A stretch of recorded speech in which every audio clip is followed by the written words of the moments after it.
Programom dnešného mimoriadneho zasadnutia vlády bolo niekoľko bodov. Ten prvý sa týkal diskusie a prijatia uznesenia k Európskemu stabilizačnému mechanizmu a k tzv. Pôžičke Grécku. Druhý boli predkladané návrhy predsedničkou vlády Slovenskej republiky na zúženie poslaneckej imunity a imunity sudcov. A tretí okruh bolo prijatie uznesenia vlády, ktoré sa týka situácie vo verejnom obstarávaní. Budem vás podrobne teraz o jednotlivých prijatých uzneseniach informovať. Čo sa týka pozície Slovenskej republiky, chcem zdôrazniť, že nová vláda musela riešiť problém pseudorokovaní predchádzajúcej vlády vo vzťahu k stabilizačnému mechanizmu a vo vzťahu k pôžičke Grécku. Bývalá vláda nerokovala, prijala dané rozhodnutia a vyslovila generálny súhlas. Vyslovila generálny súhlas s podmienkami, ktoré predovšetkým v mechanizme stabilizačnom sú pre Slovenskú republiku znevýhodňujúce. V ničom sme neustúpili. Rokovania v Bruseli boli náročné práve preto, že sme si stáli za svojím principiálnym hodnotovým postojom. A ten principiálny hodnotový postoj znamená rozhodnutie urobiť také kroky, aby sme podporili stabilitu eura, aby sme striktne rozlišovali postupy krajín, ktoré sa správajú zodpovedne, od tých, ktoré sa správali a správajú nezodpovedne. Aby sme zabezpečili i kontinuitu v rozhodovaní a v reprezentácii Slovenskej republiky na úrovni Európskej únie. Chceme byť príkladom principiálnych postojov, zásadových postojov a dodržiavania regulatívov, pravidiel hry a principiálnych zodpovedných postupov. Preto vláda Slovenskej republiky hlasovaním podporila politickú deklaráciu potvrdenú bývalou vládou v máji tohto roka, ale následne prijala vyhlásenie vlády Slovenskej republiky s konkrétnymi požiadavkami, za akých bude reálne Slovenská republika prípadne sa zúčastňovať na naplňaní európskeho mechanizmu. Zároveň vláda hlasovala o novom uznesení. Mali sme pred sebou uznesenie vlády pána Roberta Fica o podpore pôžičky Grécku. Toto uznesenie súčasná vláda zrušila a uznesenie vlády Slovenskej republiky odporúčanie je nepodporiť v parlamente pôžičku Grécku. Tým ďalším bodom. Predložila som vláde na schválenie návrh zmeny ústavného zákona na zúženie poslaneckej imunity a rovnako imunity sudcov. A to tak, aby boli chránení len pri výkone svojej profesie, to znamená výroky prednesené vo výboroch, v parlamente či v orgánoch, kde potrebujú presadzovať svoje rozhodnutia alebo návrhy. Táto zmena ústavného zákona znamená i potrebnú zmenu v ďalších zákonoch, a to predovšetkým v trestnom a v priestupkovom poriadku. návrh zmeny ústavného zákona i následný návrh zmien súvisiacich zákonov vláda jednomyselne schválila.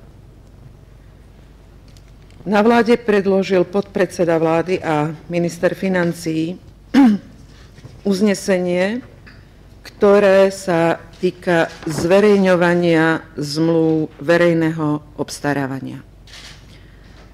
Vláda prijala uznesenie, že do konca augusta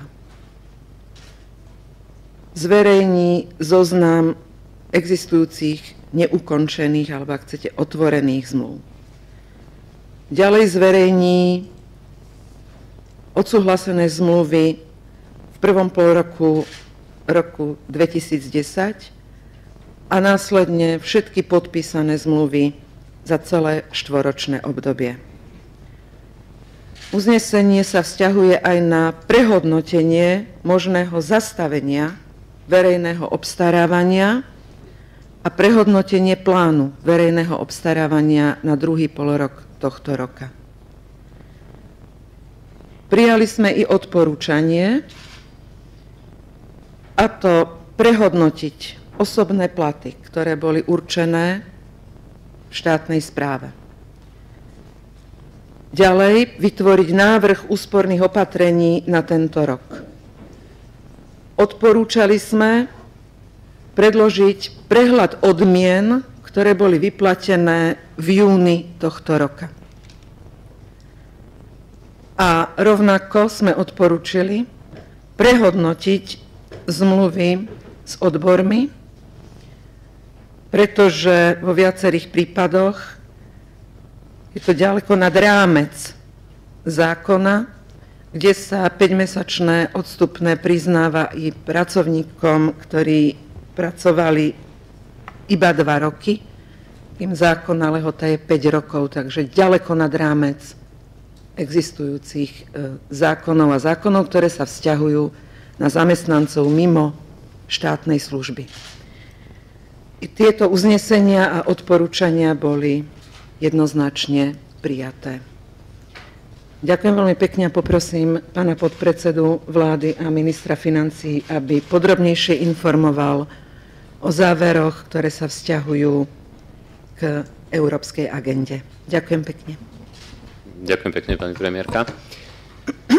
Už pred voľbami sme odmietli grécku pôžičku a mali sme výhrady voči tzv. Ochrannému valu. Dnešné rozhodnutie vlády na tomto postoji nič nezmenilo, potvrdilo dnešné rokovanie vlády odmietavé stanovisko ku gréckej pôžičke a s výhradami schválenie ochranného valu.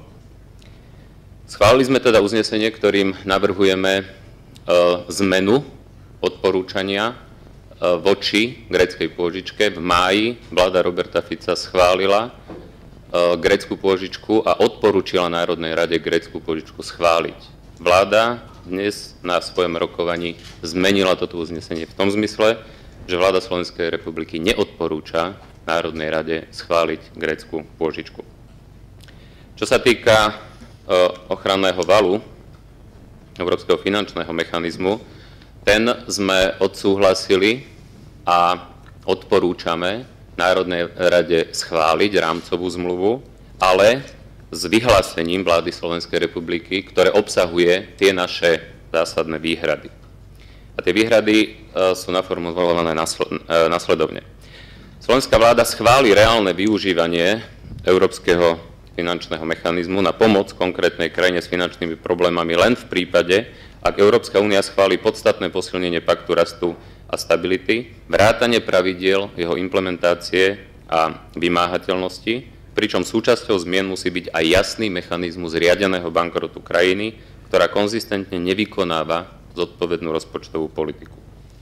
Po B, ak Európska komisia aj Európska centrálna banka jasne preukážu, že dotknutá krajina spravila všetko, čo bolo v jej vlastných silách na zabezpečenie schopnosti refinancovať sa riadne na finančnom trhu. A po C, ak bude návratná finančná výpomoc krajinám v problémoch poskytnutá v súlade s politikou a podmienkami Medzinárodného menového fondu. Slovenská vláda zároveň vyhlásila, že nepodporí predĺženie trojročného obdobia, na ktoré je Európsky finančný stabilizačný mechanizmus schválený. K tomu by som rád poznamenal, že schválenie zmluvy ešte neznamená schválenie garancií v jednotlivých prípadoch. To je schválenie rámcových podmienok. To, o čom sme dnes rokovali, čo sa týka Európskeho stabilizačného finančného mechanizmu, je vlastne schválenie rámcových podmienok, za ktorých bude možné, aby krajina, ktorá sa dostane, ak sa dostane do ťažkostí, keď požiada tento mechanizmus o pôžičku, tak potom to bude predmetom schvaľovania v orgánoch tohto mechanizmu, kde na schválenie toho, že krajina dostane a za akých podmienok dostane, bude potrebný jednohlasný súhlas všetkých členských krajín eurozóny, respektíve predstaviteľov členských krajín eurozóny, teda aj Slovenska. Preto vlastne takéto podmienečné schválenie v tomto zmysle je možné.